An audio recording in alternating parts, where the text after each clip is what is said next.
These days, we are absolutely spoiled for UFO whistleblowers. If you could have told me back in 2016 that we would have dozens of hours of interviews with people like Dave Grush, Jake Barber, Jason Sands, and then all these other people that know Jake Barber are suddenly coming out and talking as well. There is more content than we can possibly push through, and I haven't even had a chance to properly catch up with it all.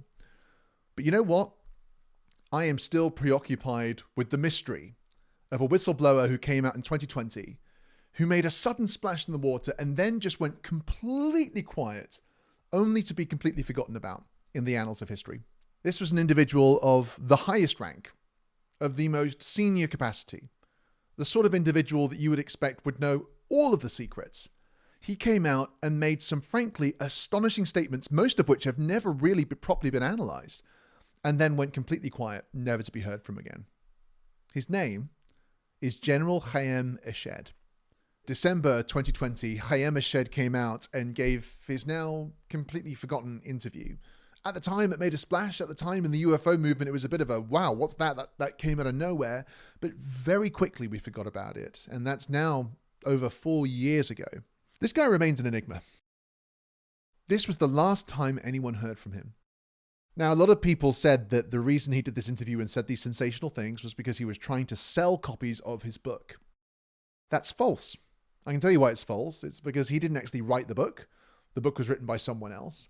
But secondly, that book was never translated into English. And I can tell you that because I have Googled for an English translation multiple times every year since this interview happened, because I want to read the book. And there are no English translations online. There are no English translations that you can buy. There are no other languages except the original Hebrew. As well as this, Haim Eshed has never gone onto any podcasts. Everybody wants to speak to this person, and he is nowhere to be found. And I think those are important things to bear in mind as we come to read these comments that he made back in 2020. The final piece of context that I need to give you about Haim Eshed is that he was a general in the Israel Defense Forces. And that's significant because there are only 24 generals at a time in Israel. So to ascend to that rank is remarkable. He is also widely recognized to be the father of Israel's space program, meaning that he is uniquely positioned not simply as a major authority in the Israeli defense and intelligence community, but also as the authority on space in terms of all the people in Israel. And that makes the things that he says all the more startling because it makes you want to pay attention. And I tell you, some of the things we're going to learn about that he said are genuinely going to shock you. Even if you've been in this field for a while, I can guarantee you there are some things in here that you've probably never heard anyone say, no whistleblower has said before, and they are deeply thought-provoking in ways that I think you'll find interesting. So with all of that said, let's get started. My name is Jason Samosa, by the way, and welcome to the video. If you like this kind of content, you want to hear more of it, please, actually, I never say this, but hit the subscribe button, leave a comment, do the liking stuff. It really helps. And I'd be glad to have you on this journey today as we dig into some frankly astonishing things that this man said. So with all of that said, let's get started. So the first thing I want to zero in on here is Haim Eshed's claims that the United States and multiple governments, indeed, it seems, signed a contract, the phrase that he uses, with alien beings, which sounds kind of crazy, but let me read what he says. In the article, he states, Eisenhower's granddaughter testifies that her grandfather, Eisenhower, signed an agreement with the aliens, that they would have a secret landing base in Area 51 in Nevada. They would be able to come into contact with a limited number of people, conduct experiments, and the condition was that they would be able to provide us with technologies, for example, anti-gravity. In 2020, when he first said this, it seemed like a really far-fetched idea. And look, personally, from everything I've seen about the Eisenhower theory, I don't think there's anywhere near enough evidence to make such a claim. However, there are now multiple people who have come out and said that some kind of meeting has occurred. That includes David Grush, who basically implied as much during the congressional hearing. Do you believe our government has made contact with intelligent extraterrestrials? Something I can't discuss in public setting. As well as in his original News Nation interview. Have we made agreements with non-human intelligences? That's the kind of information I really hope national leadership is able to get to the bottom of. I need to pin you down on this. Are there agreements between non-human intelligences and the American government? I think that's a question that I would like to know all the details of as well. But also recently, just in the last year, Jim Semivan made comments to that effect when he was having an interview with the awesome James Iandoli. You said we met them. Is that like the Holloman Air Force landing event? Similar to that, yeah, probably. Do you think there was a meeting like that? I think there was. Yeah. I'm speaking hypothetically. Yeah. And hypothetically, what is that like how an agreement or an arrangement would be met? I would assume that's the case. This is really interesting. I don't know if you remember in the early days, Lou Elizondo used to talk about this sort of 7-course meal. And what he was trying to articulate was this idea that disclosure will happen in phases, that there is actually a controlled disclosure, effectively, is what he was saying. And the idea was, look, we are just focusing on the very first appetizer. And you might want to jump to the main course, but we're not going there until we've run through all these different courses together. And since he said that, I think that was like 2017, we've had quite a few courses, right?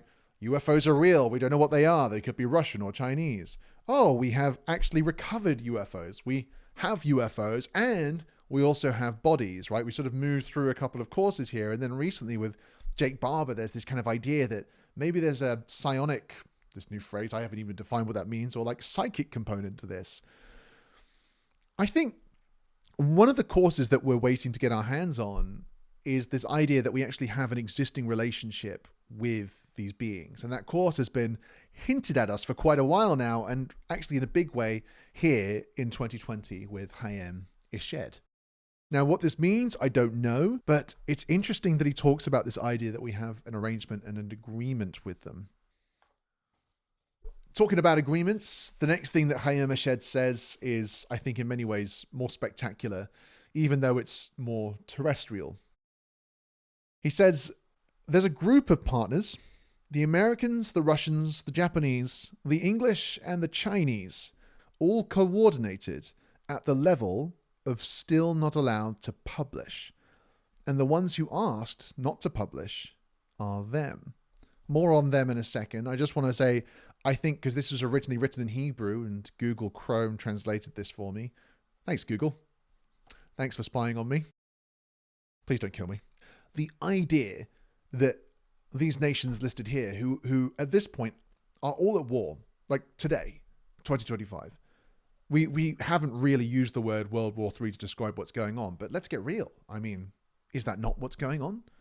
We are literally on the brink of a war with China. Apparently it's scheduled for 2027 with the invasion of Taiwan. We are at war with Russia. Whether you want to call it a proxy war or not, we are literally at war with them. There is a conflict with Iran, which is blossoming. We are basically at war. And so this idea that we have a level of coordination and partnership with these nations is incredibly hard to process.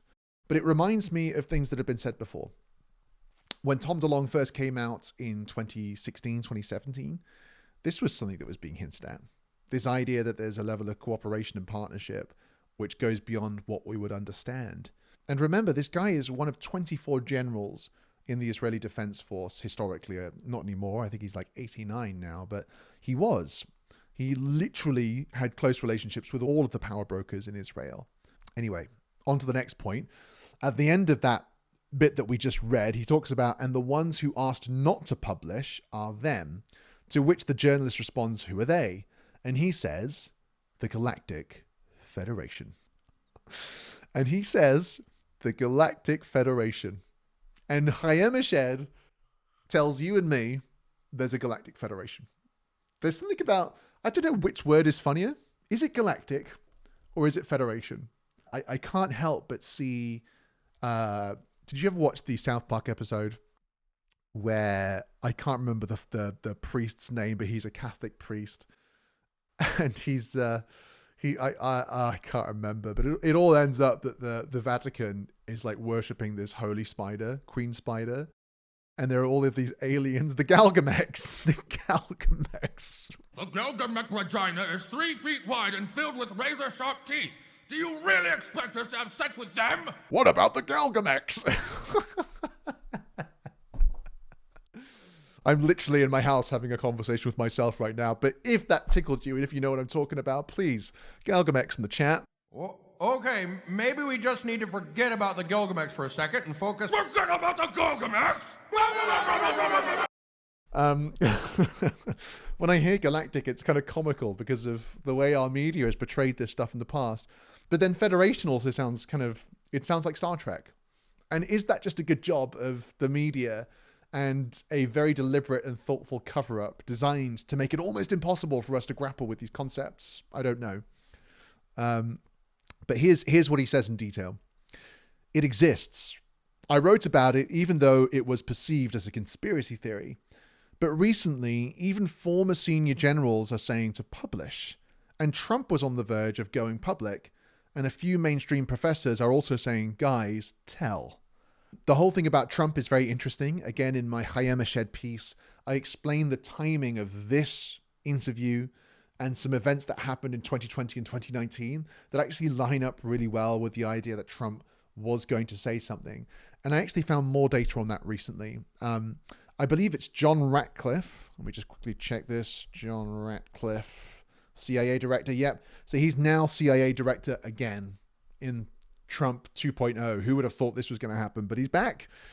And John Ratcliffe, in an interview, I think just as he was leaving his post as CIA director as Biden was coming into the White House, he talked about how they'd made a real effort to try and get more information out towards the end of Trump's presidency. But they weren't able to do everything they wanted to do, but they got some stuff out, which lines up very nicely with this idea that Trump was trying to do some kind of disclosure. He is the former director of national intelligence, John Ratcliffe. I want to ask you about UFOs. There's now a report that will be issued by the Pentagon, by the Secretary of Defense and the Director of National Intelligence. I actually wanted to get this information out and declassified before I left office, but we weren't able to get it down into an unclassified format that we could talk about quickly enough. But frankly, there are a lot more sightings than have been made public. But what's very interesting is as we continue with what Haim Eshed is saying, he talks about how the aliens in the Federation didn't want this disclosure to happen. So he continues, but the aliens in the Federation are saying, wait, let's calm things down first. Don't publish yet, because you'll see what happens with you. You're still fighting each other. You'll destroy yourselves. It will create panic and collapse humanity. The markets will collapse. There will be nothing to eat. People will turn into cannibals. Hospitals will shut down. All the dark impulses will come out. It could be the end, and they are not interested in that. The UFOs have asked not to advertise that they are here. Humanity is not ready yet. There will be a great rampage by everyone.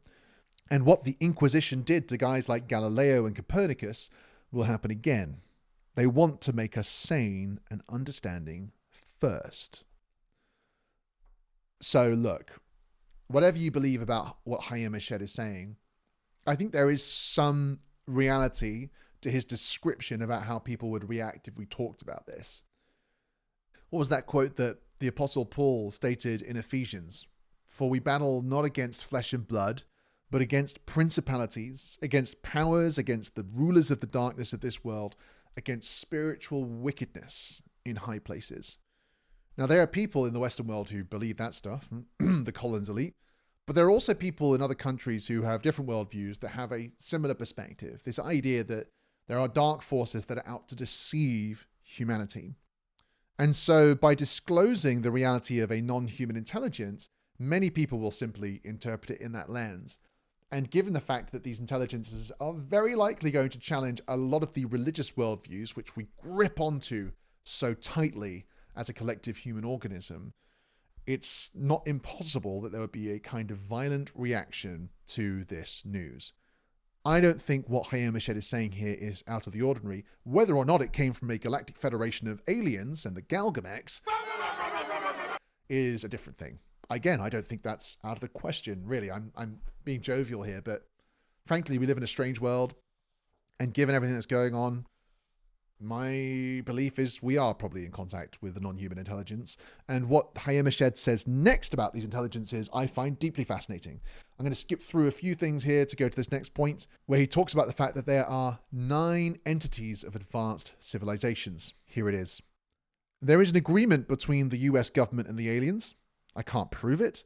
I understand it sounds like a conspiracy theory, but the understanding is that in the Galactic Federation, there are 9 entities of advanced aliens of various types who signed a contract with us to conduct experiments here. I've actually heard some really interesting stuff from Peter Lavender, also Lou Elizondo, talking about this idea of a contract, saying it doesn't really make any sense with a non-human intelligence. How do you enforce a contract with a superior intelligence that you have no control over? It's a bit of a preposterous idea. But remove the idea of signing a contract, replace it with agreement. Maybe you could understand that. But what I find very interesting is this idea that this Galactic Federation is composed of 9 different kinds of entities. I find this interesting because this idea of 9 comes up again and again in the world of UFO lore. So, for example, there's a lot of stuff going on about the Bledsoes at the moment, and I'm really interested in them, and I want to make a piece on them at some point because the things they say are frankly remarkable, and it gives us a lot more insight into what's going on. So subscribe if you want to hear more stuff about the Bledsoes. But Chris Bledsoe, who had this remarkable experience, and the CIA and NASA and even the MOD here in England have all gone out to study him because they take him very seriously. For whatever reason, they seem to believe there's some credibility to what he's saying. And what he claims is that he was contacted by this lady, the lady. And there are some of you out there who are probably quite familiar with the idea of this lady who appears in UFO lore, not just through the decades, but throughout the centuries. This is a recurring theme. And this lady claims to be Hathor, an ancient Egyptian deity and goddess. Now, in the ancient Egyptian sort of pantheon and the deities associated with Hathor, that idea of there being 9 deities is quite a big theme and something worth paying attention to. But the other angle with the 9 that I think is even more interesting is the 9 that Peter Lavender has covered quite extensively.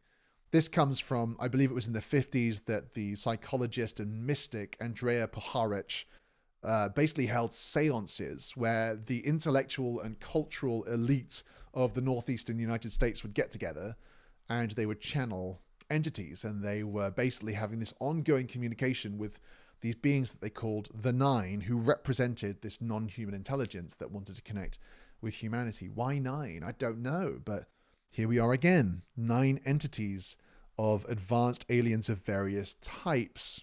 Now, with the story of Andrea Puharich, there are reasons to take that very seriously. I don't have time to go into it today, but I definitely recommend reading Peter Lavender's work, Sinister Forces, to get a bit more of a deep dive on that.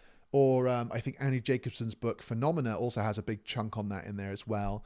The US Army took that very seriously, and there is some substance to those people and the things they were saying, even though you and I can't prove the entity encounters.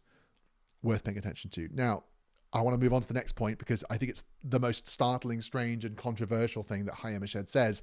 If you can believe there could be anything more controversial than what we've covered so far, I got to be careful about how I say this because I know YouTube has certain rules that they'll apply if I say certain words, but you'll remember it was only a few years ago the entire world slowed down dramatically because of a global health crisis, which required us all to take some pretty severe actions, and it had a name.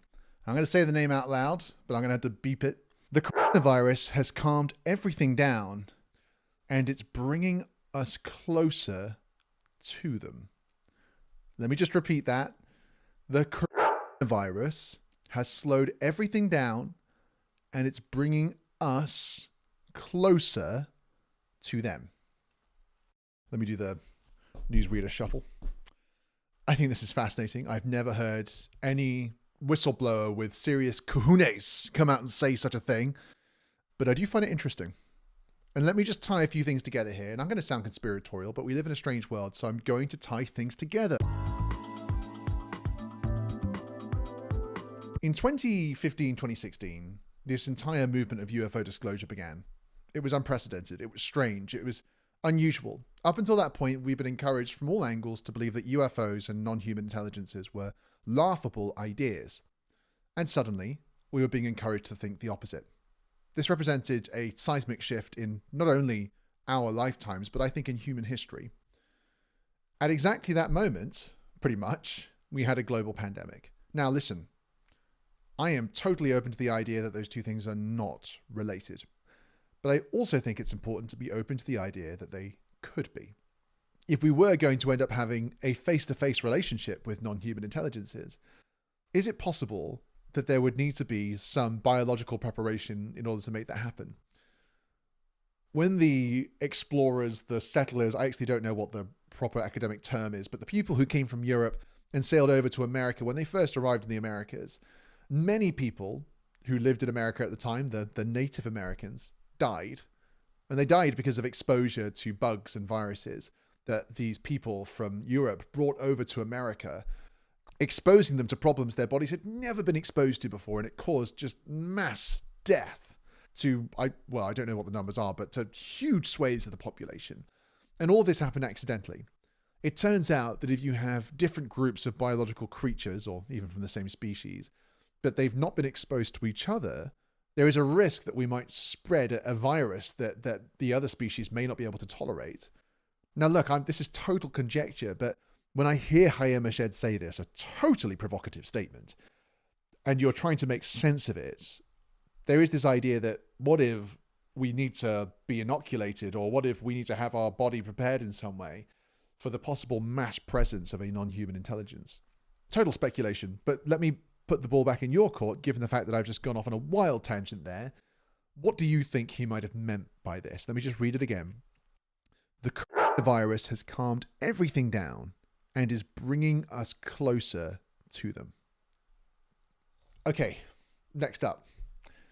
There are thousands of stars with conditions similar enough to ours, and serious scientists have identified and documented dozens of life forms, although our mainstream doesn't accept this. The closest to us are what we call the Greys, which are grey creatures, you don't say, with big eyes, like we saw in Spielberg. It is likely that initial contact will be made with the Greys, the beings who are closest to us.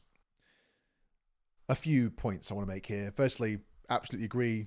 There are thousands of stars with exoplanets, and indeed, even in our own solar system in the last few years, we've discovered that there is very likely an ocean underground on Mars. There is very likely oceans on the planets Neptune and Uranus. And if you haven't heard that, Google it, because it's true. There are also very likely oceans underground on multiple moons that are orbiting Saturn and Jupiter. There are conditions for life everywhere. And if you go back a decade, that wasn't a reality. So we are living in a world where Haim Eshed's statements are only being proven to be more and more correct over time. So all power to you, Haim Eshed.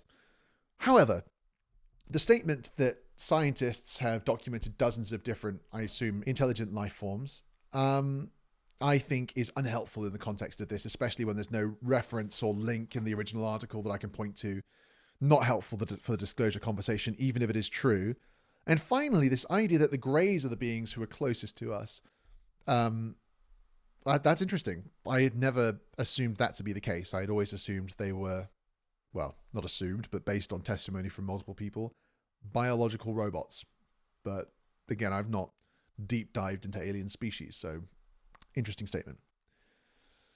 Okay, coming on to the next point, which brings us back to Mars, as we just mentioned a moment ago. He says, there is an underground base in the Martian mantle, and there are their representatives there, as well as our American astronauts.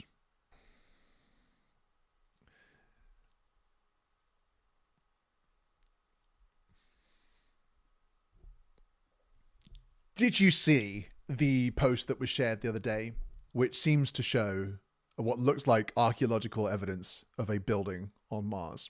Shoot me down if you've never heard of what I'm talking about. But the Mars Orbital Surveyor camera device, can't remember the exact name of how it's phrased, and I'm not going to Google it, took a lot of photos. In fact, it took a hell of a lot of photographic imagery. And recently someone looking through it, through the almost endless number of photographic frames, identified one which has an image which I'll show on screen, which looks very, very, very much like a square structure on the surface of Mars. Now, is that evidence that there is intelligent life on the planet? Absolutely not, but very interesting given what we just read. Can I tell you something? Anonymous person on the other side of the internet. I actually do believe this. And I know that might sound crazy, but I'll tell you why. In our world of geopolitical conflict, Every major superpower has a motivation for secrecy. There is absolutely no reason why America, China, Russia, or any other power in the world would articulate clearly to the planet their abilities in terms of space travel, in terms of technology, in terms of aerospace, in terms of anything fantastical they might be able to do. By articulating it out loud, they will reveal that technology to their adversaries, who can then exploit it for their own benefits and motivations. For that reason alone, secrecy is fundamental to our modern political culture. And therefore, I think it's not out of the realm of possibility that the United States does in fact have what we might call a secret space program. That is, that alongside the publicized, publicly stated, available information about our current space mission as a Western world, there is a clandestine and highly secretive operation that runs in parallel, which involves advanced technologies that we do not want to publicize to the wider population. It has been, half a century since we went to the moon, and there are persistent rumors about anti-gravity technology stretching all the way back to World War II. I don't think it's out of the question that we have the ability to travel to Mars and that we might already have done so. And you can shoot me down for saying that, but there are multiple other whistleblowers and people from within the government who have made statements to a similar effect about Mars and about our presence there. I don't have time to bring them all up today, but I don't think it's out of the question. How it all works, I don't know. Can I tell you with absolute certainty that it's real? No. Do I have scientific data to back up what I'm saying? No. I could just pull together 3 or 4 different pieces of testimony that indicate that human beings have in fact been to Mars.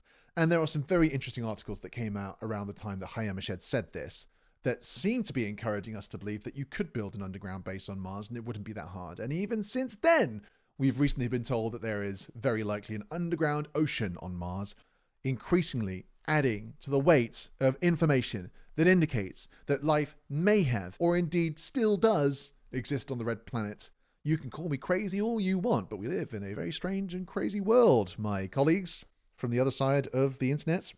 Now, there's a lot of extra stuff here that I'm not going to go through today. A lot of it is about how UFOs work and about how they don't move through space, but they move space around them. But there is a couple of extra points that I think are really interesting to touch on. Haim Eshed says, Elon Musk, he's a genius. If you sit down with him, you might feel a bit like me. He's a bit of a slob. But he lives things. And his company, SpaceX, is connected to the alien issue. I know we're in 2025 now, and Elon Musk and his actions and his political activism are up for a lot of discussion, and people have very strong perspectives about him, and indeed I do as well. However, putting all of that aside, one of the questions that has proliferated in the UFO community over many, many years has been, why does Elon Musk seem to poo-poo, to use the English vernacular, the idea of a non-human intelligence? Why isn't he interested, and why isn't he taking seriously this discussion which has been blossoming over the last decade? I have wondered about this. I wonder if you've wondered about it too. Recently, whilst I was doing a deep dive on the Bledsoes, he came up again. And this time I got some quite different information. This time, that information came obviously second and third hand through the Bledsoes about this man called Timothy Taylor. Now, some of you probably know who Timothy Taylor is, but I'm assuming some of you don't. So let me give you a very short piece of background here. When the Bledsoes had their experience or experiences, like I've mentioned a few times in the video, many government agencies became deeply interested in them, and this is documented, and many of these people have come out to said, yes, I went to visit them and we did interview them because we are concerned about what's going on there. These are people from the CIA and from the Ministry of Defense and from many different places. I think they said from pretty much every government agency came along. One of the government agencies was NASA. And there's an individual that they ended up having a long-term relationship with called Timothy Taylor. This person is shrouded in mystery, and when I do a deep dive on the Bledsoes, I will talk about this individual. They seem to be deeply interwoven into the various people who occupy what appears to be the core of the UFO disclosure movement. He is mysterious. He doesn't do interviews. He remains someone there are only a few photographs of. But this individual is palpably a highly important person in NASA. Someone who's taken very seriously in the halls of government. If I remember correctly, it was confirmed via the Bledsoes that Timothy Taylor had told them that Elon Musk indeed was aware of this issue. And the Bledsoes had been told, again, by people in NASA, that when you launch something up into space, there are things out there that basically interrogate it, check it, and make sure that it's not some kind of weapon, because they're basically guarding our entry to space and making sure that we don't try and weaponize it. Again, if you've never heard of any of this stuff, you are going to think, wow, Jason, you sure do like to spin a yarn, but I'm going to have to make a piece about the Bledsoes one day and articulate this stuff. But what's really important here is this idea that if this is indeed a process where NASA is aware that if they launch the wrong stuff into space, it'll get shot down or tampered with, then surely that would mean that anybody who launches stuff into space, like Elon Musk, would need to be aware to some degree about what's possible and what isn't. How did you get access to this place? Okay, so Tyler having amazing access, he's a guy who could get through an airport, like didn't have to go through TSA. He was a guy who the IRS never audited. So he seemed to be above the law. So I describe him in American Cosmic. I was amazed by this person. I was very impacted because I'd never met a person. I didn't even know they existed. But part of what he did was he troubleshooted. I remember during a SpaceX launch that was crashed. And I think this was in 2018 or 17. It was crashed. His phone was going off. And astronauts, like all these people were like, how do we fix this? He was like a guy who fixed crashed stuff. So he was, the Challenger crashed. He was on the team to figure out why it crashed. And so that would tie together. Now, it's not proof. This is just anecdotal stories being woven together. But here we are again with Haim Eshed saying that SpaceX is connected to the alien issue, which ties up very nicely with the entire Bledsoe narrative and weaving. And it actually ties into the final point that I want us to talk about today. This is some of Haim Eshed's final statements in the interview. When you go to space, your consciousness changes. If you go into space, you come back different. Your image is different. Ask any astronaut who has been there. And finally, let me just tie that in with another piece from earlier on in the interview. The aliens, the Federation, have been waiting until today for humanity to develop and reach a stage where we will even understand what space and spacecraft are. Okay, so on the one hand, Haim Eshed is saying that when you go into space, when you literally move physically from this location up over 100 kilometers or 150 kilometers into the boundary of space, your consciousness changes. And then here we have this idea that human beings don't understand that something about the way we think about space and about physics and the world, we don't understand what space is or what spacecraft are. I've always found this very interesting. It's not like saying, we just need to have a revolution in physics. That's one thing to say. It's another thing to say that we don't understand what space is, and that when you go to space, your consciousness changes. Because what this does is it adds this kind of personal, existential, mystical element to our notion of space. It's not just a vacuum that you travel through, a boring space where nothing happens, on your way to the interesting stuff. The concept that's being developed here in the way that Haim Eshed speaks is this idea that space itself is somehow beautiful, that it's somehow provocative to our deep being, that it brings out a part of us, that brings us alive in some kind of way. And I don't know if you've heard these stories about people who have gone into space and they've come back transformed. I'm thinking of Edgar Mitchell, particularly when he would talk about his experiences of going off planet and coming back and how transformative it was. And of course, we can all imagine what it's like to look back at the planet and to look back and to realize that everything you've loved and known and every fight that's ever happened on this dot that's in front of you. That's a remarkable thing. I can understand that might change you, but what Haim Eshed is saying here is that your consciousness changes, that you change in some fundamental way, and that we don't understand what space is. At the very end of the interview, he makes this final statement, which I think is very beautiful and ties into what we've just said. If you understand that your consciousness builds the structure of the universe, you will say, what do I have to fight with it? I contribute my part. I advance. In the end, I am part of the fabric. I believe that humanity will stop worrying about pettiness and rise to the next level. 10 years from now, we will see a different consciousness. Look, whatever you think about Haim Eshed, and I think it's wonderful to open this up because people don't pay enough attention to the things that he said. And like I said, I think he is quite a credible person, given his career, given the fact that he never translated his book or has done any podcasts. He doesn't seem to be motivated by profit, which makes all of this very interesting. But whatever you think about this, we are going through a transformation. And I'm going to tell you what I think right now, and you can take or leave this. I think on the one hand, we're going through a period where human society, human technology, everything about humanity is being transformed into something very negative. I recently had to swap to a new smartphone, which at the operating level, this phone literally blocks me from using certain addictive apps because I found myself becoming just like a machine. I just wake up, pick up my phone, get locked into an endless scroll, put it down and feel like a zombie. That's just one way in which we're losing our humanity. In a previous video, I talked about how the birth rates are in decline, about how we're increasingly meddling with the human genome. We seem destined to engage in this endless geopolitical conflict. Our politics is not getting any better. All of our organizations and businesses are driven solely for profit, and that motivation for profit and power has only got more palpable in our culture over the last number of years.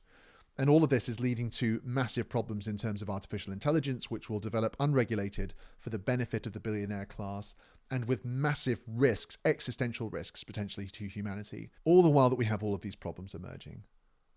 I do see a very positive trajectory of spiritual transformation occurring. I think this conversation is part of that. We are no longer simply looking at the world and saying, what can I get from it? We're looking up into the skies and asking, who am I and what are we all doing here? I think that's a really powerful conversation to be having. So it's awesome that you're here. Thank you. It's nice that we can talk about these things and speculate and raise our consciousness up a little bit. But it's just the beginning. Haim Eshed said that 10 years from now, we will see a different consciousness. And I made that comment about how it's nearly 2030. Well, guess what? It's 2025. And Jake Barber has just come out talking about how you can use your consciousness to engage with UAP and control them remotely. Let me repeat that. The latest UFO whistleblower, who is like a former special operator and his Green Beret buddies, are talking about how you can use your mind to basically telepathically control one of these objects. To summon them is a word. Summoning is being used increasingly. All the while, over the last few months, the telepathy tapes have come out. And if you haven't listened to that podcast, I implore you to do so. It is remarkable. It tells the story about how non-verbal autistic children are, it appears to be the case, able to communicate telepathically, that is mind to mind. And if you don't believe me, I won't take any offense. I understand it sounds preposterous, but listen to the podcast. Meanwhile, there is all of this evidence that came out a number of years ago about remote viewing and about how that was proven to be highly effective. And then it was disbanded and diffused into different government agencies and even more secret programs. And then there's all this stuff about surviving death and about past lives and life after death. I read Leslie Kane's book a few years ago and was astonished to see the anecdotal information that seems to indicate that consciousness does live on after we die. All of this information is trickling out. All of it is coming into our collective consciousness. And I do think that maybe it won't be 2030, but we are on a journey to seeing our consciousness transformed. And hopefully it'll happen in time so that we can transcend the chaotic destruction that is going on around our world, in our politics and on our planet. And we'll be able to start asking these bigger questions. And who knows, maybe the Galgamex and the Galactic Federation will extend a hand and finally tell us that we're allowed to understand what's really going on. I don't know the truth about what Haim Eshed was saying. I don't know what his motivations really were. But if I had to have a conclusion, I would say this. I suspect he believes this. And given who he is, that is very, very interesting.